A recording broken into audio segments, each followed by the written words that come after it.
Oi, pessoal! Estamos de volta em mais um episódio da nossa temporada de Negros na Política.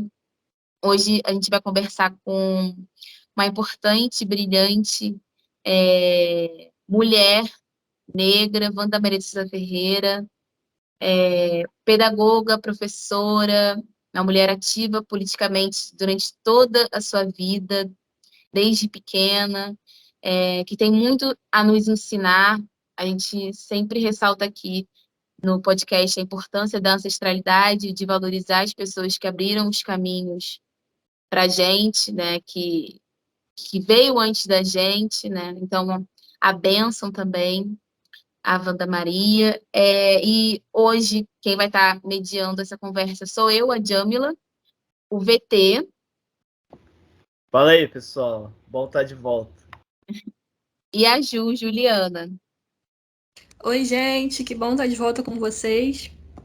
Bem, eu já vou começar então com a nossa pergunta-chave, porque a gente tem muita coisa para falar, tenho certeza que vai ser uma troca muito rica. E aí, então, eu começo perguntando para a professora Wanda, quem é você? Quem é a senhora? Wanda Ferreira, uma negra brasileira, professora, pedagoga, ativista e que tem o maior orgulho de transmitir aquilo que a vida permitiu que eu pudesse aprender na minha jornada. Oi, pessoal, essa é a nossa roda de saberes. Vamos começar agora com essa entrevista maravilhosa com a dona Wanda.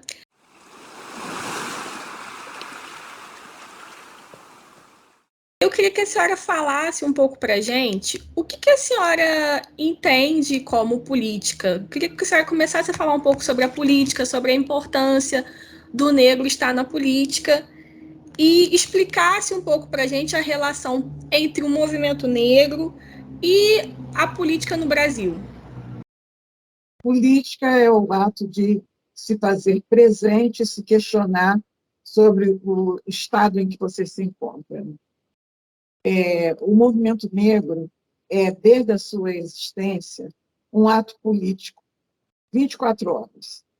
Não existe movimento se não houver uma política. A política governamental a qual nos foi imposta não nos atende. Ela nos inviabiliza, ela não permite que nós possamos levar adiante o nosso status quo de negros que não fomos convidados para vir aqui. Há uma grande diferença das três etnias que compõem o povo brasileiro.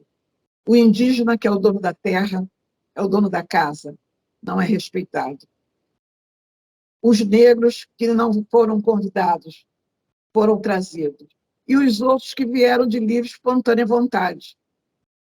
Essa relação, através dos tempos, de 1500 para cá, tem sido muito cruel. Eu poderia dizer que o movimento negro é um fator político de grande relevância que tem o tempo todo trazendo a sua garra e a sua alternidade. No entanto, nós não conseguimos passar de um determinado espaço. O que eu estou querendo dizer? Eu estou querendo dizer que o racismo, para nos subalternizar, ele foi tão bem estruturado que não nos permite que nós possamos avançar. Ele deixa com que cada movimento político na história do nosso país negro, que esse país é negro, vá até um determinado espaço. Eu costumo dizer que vai até a página 3. Depois da página 3, nada mais acontece. É muito bom ouvir a senhora falando sobre isso, principalmente porque os nossos ouvintes, eles são pessoas muito jovens e que muitas vezes não entendem a importância de ter uma agência política, né? Acha que política é só a questão institucionalizada, não se enxergam como agentes políticos. E aí eu queria que a senhora falasse um pouco mais, vou tentar puxar um pouco. Como é que a senhora começou no movimento negro? Né? Qual foi quando que a senhora começou a participar das reuniões? Como é que a senhora se inseriu no movimento negro no Rio de Janeiro? Eu entro no movimento negro exatamente nos anos 70, ditadura militar, onde todos os jovens daquele momento, meus contemporâneos, faziam a mesma coisa que vocês fazem hoje: reunir, discutir, questionar, perguntar, inserir. Há uma vontade muito grande nas nossas gerações de estar presente, se permitir ser presente, ser alguém, ser de fato. Então, em 1970, nós tínhamos aqui na Zona Sul do Rio de Janeiro o Teatro Opinião, onde vários estudantes de todas as camadas sociais participavam de uma roda de samba no Teatro Opinião. Né? O nome do teatro já era um nome bem forte, Opinião. Né? E eu começo a ouvir alguns negros falando das lutas de libertação dos negros nos Estados Unidos, de como o racismo acontecia no Rio de Janeiro, nos Estados Unidos. E comecei a me dar conta que não seria diferente do que acontecia aqui no Brasil. Apenas seriam formas diferenciadas de racismo. E, neste momento, por incrível que pareça, eu namorava um rapaz branco que chegou perto de mim e disse assim: se eu quisesse ter uma mulher de cabelos alisados, eu não procuraria uma negra. E eu não entendi o que ele quis dizer. Eu me senti altamente ofendida e magoada. Mais tarde é que eu vim saber o que ele queria dizer. Lógico que se ele precisasse de uma mulher de cabelo liso, ele não ia procurar uma mulher negra de cabelo alisado, ele ia procurar uma branca. Se ele se interessou por uma negra, ele queria uma negra autêntica, uma negra que, de fato, falasse os seus valores e as suas histórias. A partir desta consciência, eu começo a militar com os grupos do Teatro Opinião e da Adega Pérola na Rua Siqueira Campos. Isso é 1970. Nossa, muito interessante que eu estou pensando, né? Na década de 70, um período em que era ditadura militar, que muita gente tinha medo, né? Já começava essa atmosfera do medo. A senhora começa a militar, assim, eu fico pensando como foi essa relação, né? Primeiro, não só por ser uma militante do movimento negro, mas por ser uma mulher negra militando, né? Quais são essas especificidades de estar na década de 70, um período de que o medo estava instaurado, sendo uma mulher nesse espaço de militância? Eu começo a me dar conta, né, ao fazer os estudos de quem nos antecedeu, Abdias do Nascimento e todo seu entorno, que não tinha diferença da negra de 1970 com a negra de 1940, no período da Segunda Guerra Mundial, ou do negro. As dificuldades e os enfrentamentos eram muito parecidos, todos muito apropriados às suas tecnologias daquele momento. Por exemplo, em 1940, se usava muito telegrama. Em 1970, se usava o mimeógrafo. E nós fazíamos os nossos textos e as nossas panfletagens com essa tecnologia dos anos 70. O que vocês hoje fazem com podcast e toda a tecnologia do mundo moderno. A senhora é professora, é pedagoga, né? Como se deu esse papel, né, da senhora como militante, como uma mulher negra, na sala de aula, na troca com seus alunos? Como essa relação ela começa, né? De voltar, né, a ter uma preocupação lá no passado, lá na década de 70, de 60, de ter uma educação antirracista. Eu me formo em 1967. Então, nos anos 68 e 69, eu reproduzia os valores que me foram impostos. Eu não tinha noção. Eu me dou conta hoje que eu não tinha noção desse processo. Em 1970, ao tomar consciência, eu já começo a mudar a minha postura. E foi muito interessante, porque eu já, em 1970, já assumo o meu cabelo natural, meu cabelo Black Power, e cheguei na sala de aula, todas as alunas negras, que a turma era eminentemente negra, de alunas repetentes, mais de 2 anos, na mesma série, segunda série, e elas acharam muita graça, riam, debochavam, riam do meu cabelo, e eu tive que fazer todo um trabalho de dizer para eles, que quando eu cheguei naquela escola, falaram muito mal daquela turma para mim, mas eu não acreditei. Eu acreditei que eram mulheres negras, que tinham muita dificuldade, por isso estavam 3 anos na segunda série, outros 4 anos, outras 5 anos na segunda série. Todas elas eram maiores do que eu, tinha mais corpo, eu era muito magrinha, e eu começo, então, a fazer uma consciência de negritude a partir delas. E que eu estava procurando entender por que elas riam quando me viam. Ao final do ano, eu já estava com todas as alunas, já com essa consciência de negritude, que não deveria alisar o cabelo, e era muito difícil para elas, porque elas queriam aparecer com o cabelo black power na sala de aula, e as mães batiam que queriam que elas apareciam na sala de aula com o cabelo alisado. E foi perpetuando ano a ano, até que, em 1975, isso já estava estabelecido nessa escola. Eu fico 15 anos nessa escola, de 1970 até 1985. De 75 em diante, já se tornou um caminho mais fácil de valorização dos professores negros da escola, que não só passavam por mim. Um outro ponto na sua trajetória voltado para a educação foi a atuação como diretora-geral de Educação e Cultura das Penitenciárias do Rio de Janeiro.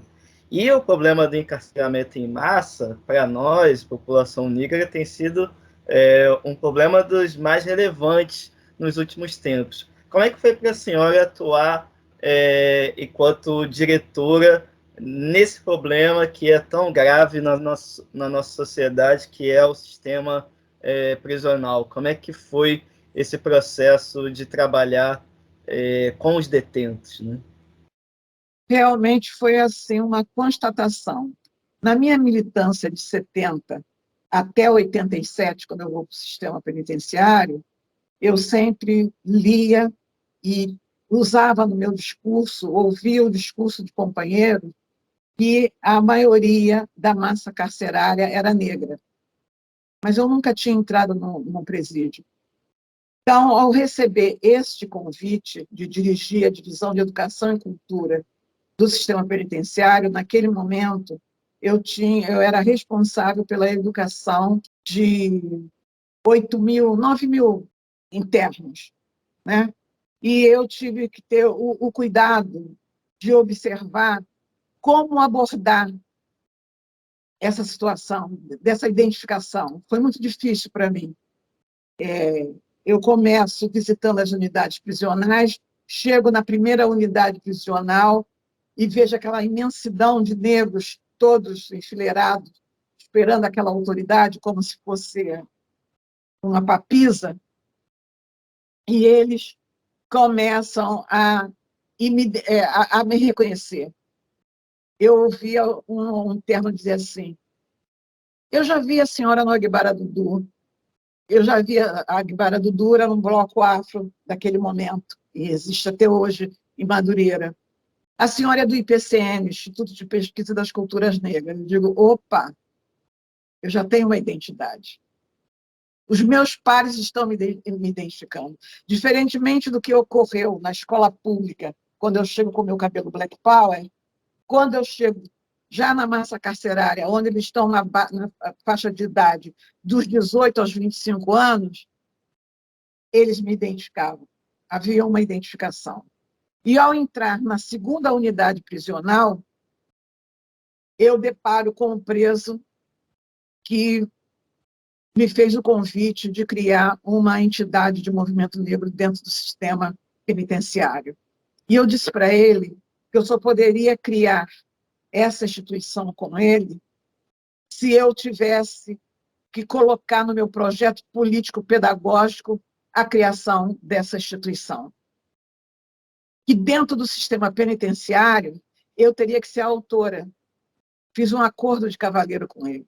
Mas para fora, para a sociedade extramuro, para o movimento negro do país inteiro e fora do país, ele era o autor da ideia. Eu não iria mexer em nada do que ele estava me propondo, apenas para que as autoridades permitissem que eu desenvolvesse o projeto, eu dei a nomenclatura da autoria deste projeto. E assim nós fundamos o Instituto de Cultura e Consciência Negra Nelson Mandela, que existe até hoje.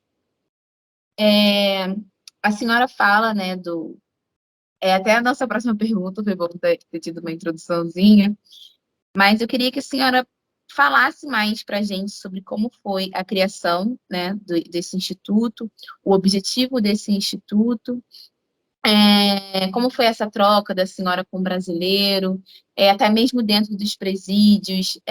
Eu me recordo que uma das ações da senhora também dentro dos presídios era exigir que o nome das escolas dos presídios fossem mudados, que exigisse que os presos pudessem fazer as provas alimentados, porque muitos deles faziam essas avaliações, estudavam sem nenhum tipo de alimento.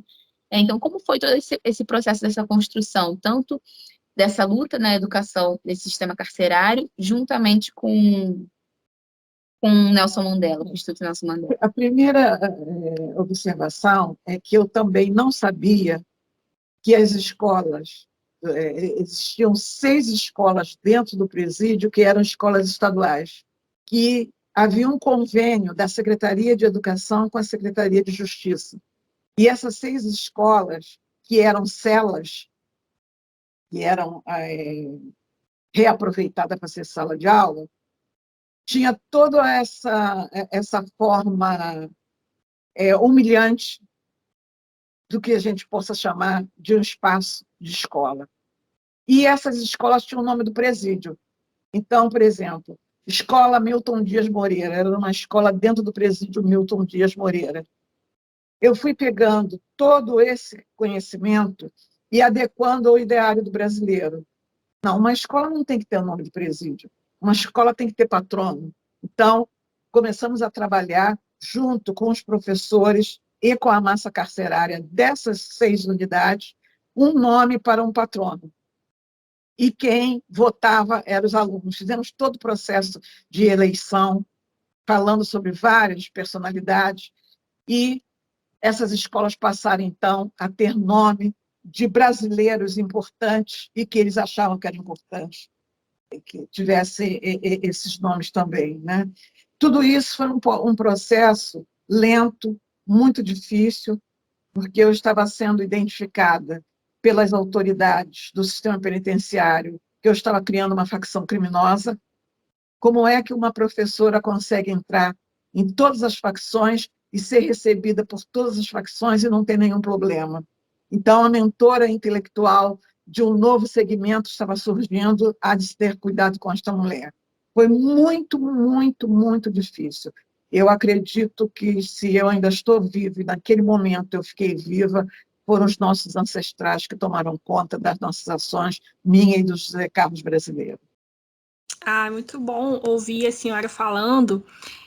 Eu queria pensar um pouco, trazer um pouco agora sobre a importância da presença negra na política. E aí eu queria saber como é que a senhora enxerga essa presença das pessoas negras políticas nesses últimos anos, desde a década de 70, quando a senhora começou na militância, para agora. Primeiro, quero dizer a vocês também que eu fui candidata a deputada federal justamente por causa disso, né? O partido que eu sou filiada é o PDT, e Leonel de Moura Brizola queria colocar o maior número de negros na parte política, na parte do legislativo. O executivo, no seu governo, ele conseguiu botar, mas no legislativo era muito difícil, né? O PDT tem no seu 4º parágrafo a inclusão do negro nas políticas. Mas mesmo o PDT tendo esse parágrafo, não consegue, até hoje, 2022, que nós possamos, de fato, ter um espaço concreto na política. No entanto, eu tenho que louvar a geração de vocês, a geração de Marielle Franco, que conseguiu e está conseguindo colocar mulheres altamente politizadas para esta política que está aí. E por que a Marielle foi assassinada? Ela foi assassinada porque ela foi assessora parlamentar durante 10 anos. Ela primeiro entendeu o que era máquina, que não basta só entrar no partido e se candidatar. Que máquina é essa que é vigente? E esse conhecimento nos falta. Já esta geração de vocês estão muito mais preocupados em entender como a máquina funciona. E havia uma inocência de nossa parte que, se nós chegássemos ao poder, nós iríamos trocar tudo. Mentira. Nós temos que entender como é que esta máquina funciona e como eu, mulher negra, homem negro, político negro, vou desenvolver políticas salutares para uma equidade nacional de brasileiros. E professora Wanda, com essa questão dos partidos, né, dos partidos sempre terem, mais os de esquerda, né, de terem essa preocupação com a presença de pessoas negras e etc., mas na hora da questão dos votos, na hora de investir nesses candidatos, ter uma certa dificuldade para que essa representatividade ela realmente seja concreta, né? A senhora fala que agora a nossa geração está mais atenta a como essa máquina funciona, porém, às vezes, a gente também percebe que apenas com o assassinato da Marielle que conseguimos ter um maior espaço, né?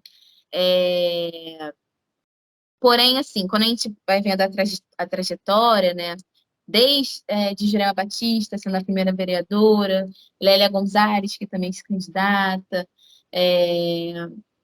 a senhora ocupou alguns cargos na política, né, na Secretaria de Direitos Humanos, como secretária de Estado, e como se deu essa aproximação, né, da senhora, já que a gente sabe que é uma questão muito difícil do negro ingressar, como se essa aproximação da senhora com essa política mais institucionalizada? Primeiro, nós temos que separar o poder executivo do poder legislativo.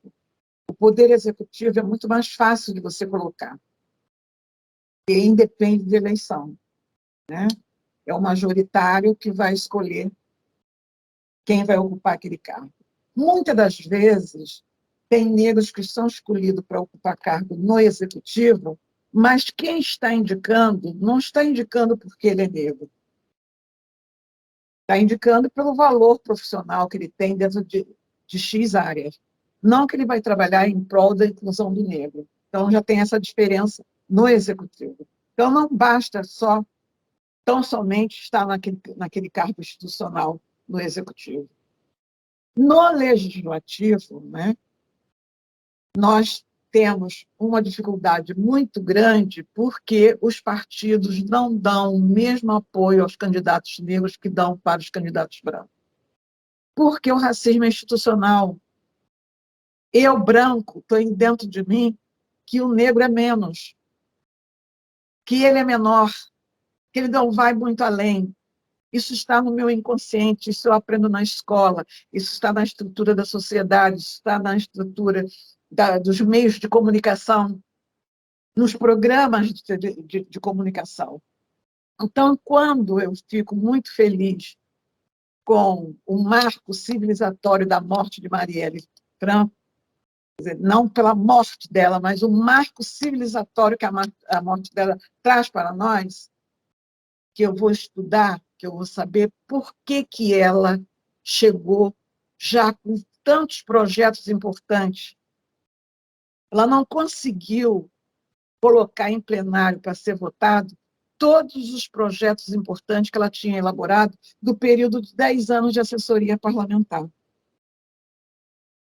Então, Qual o aconselhamento que eu dou? Quer ser candidato? Tente primeiro ocupar cargo no executivo e ser assessor parlamentar. Entender como é que as casas do governo democrático brasileiro funcionam, como é que funciona o judiciário, como é que funciona o executivo, como é que funciona o legislativo.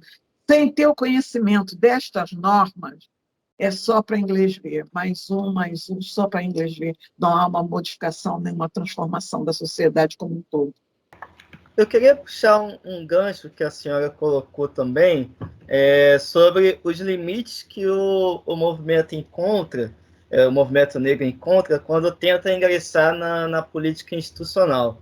A senhora falou que, no máximo, a gente vai ali à página 3. E aí eu queria perguntar até onde a gente já avançou.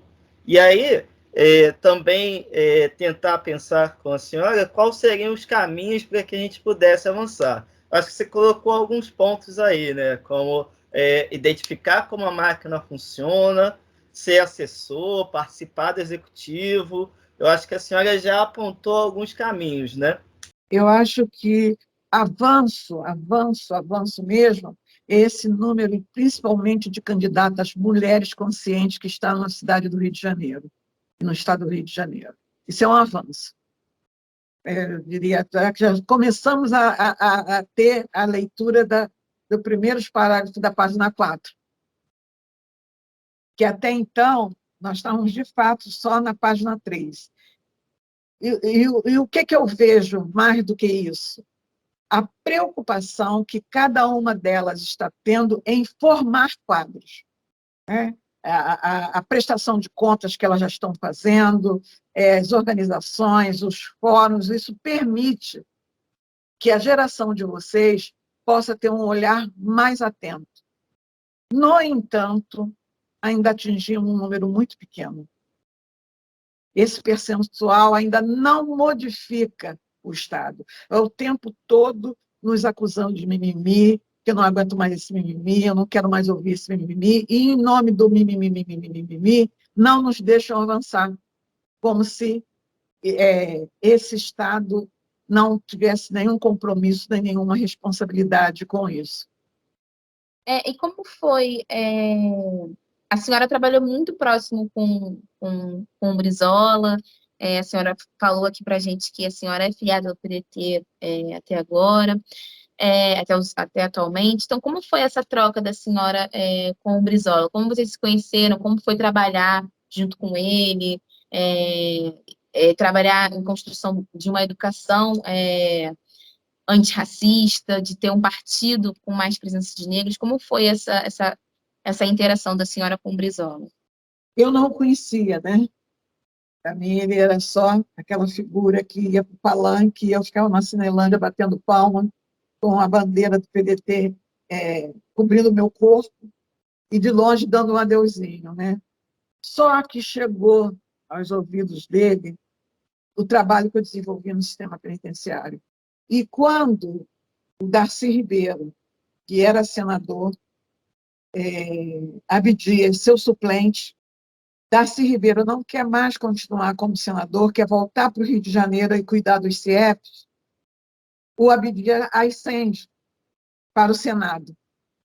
Né? Antigamente era assim, não sei agora como é, realmente desconheço como é que está essa movimentação no Senado. E o cargo de Secretaria Extraordinária de Defesa e Promoção das Populações Negras ficaria vago. E, segundo eu soube, houve o interesse de Leonel de Moura Brizola que a professora Wanda Ferreira ocupasse esse cargo.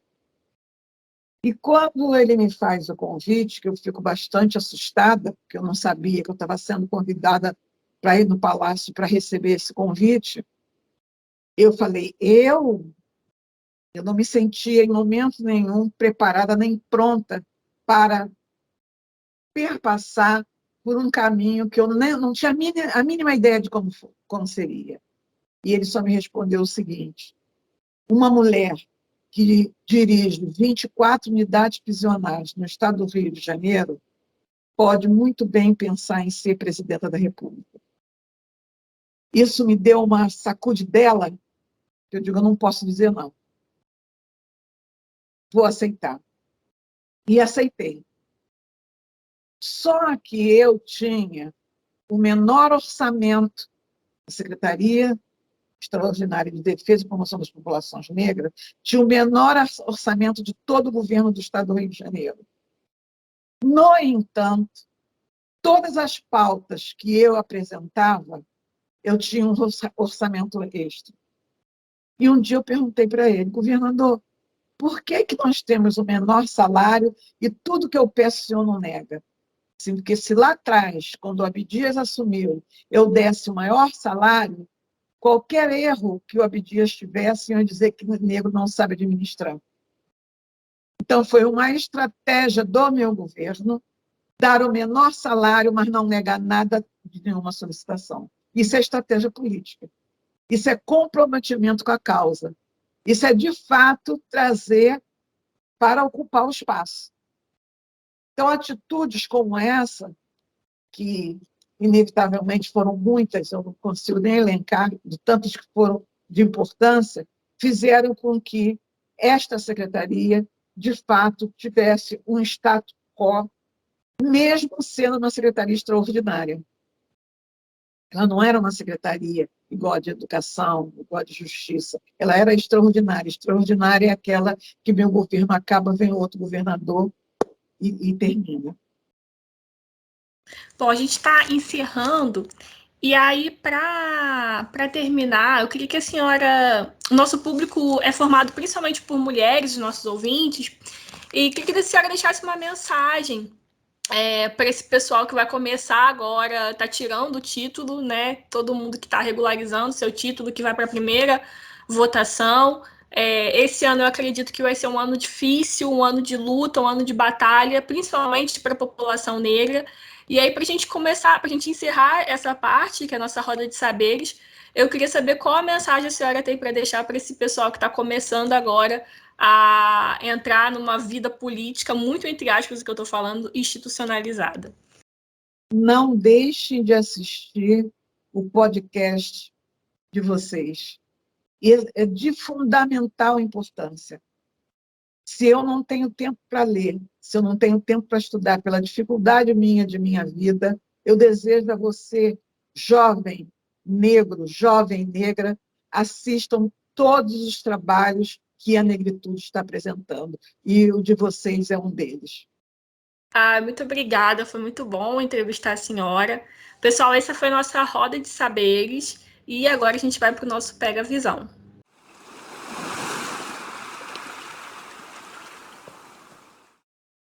Bem, galera, agora no final, né, para fechar, temos o nosso queridinho, que é o nosso Pega Visão. Então, agora a Ju e a professora Wanda vão dar uma dica de Pega Visão para vocês se ligarem no que está acontecendo de bom aí na cultura do nosso país e do mundo. Olha, leiam todos os livros do Abdias do Nascimento. Eu aconselharia, eu acho que qualquer jovem negro tem que começar por essas leituras. Todos os livros.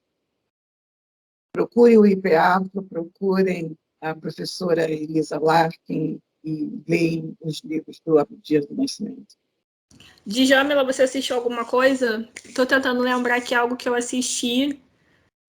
Eu gostei muito do documentário do Mussum. Eu assisti no início do mês. É um documentário do Lázaro Ramos. Eu acho que tem muita imagem boa de arquivo e conta de forma muito interessante a história dele como homem negro. Mapeia muito bem essa relação entre o humor e o racismo, que é algo que eu pesquiso também, mas eu pesquiso para mulheres negras, não pesquiso para homens. E a minha indicação de hoje é o documentário do Mussum, que acho que está no Amazon.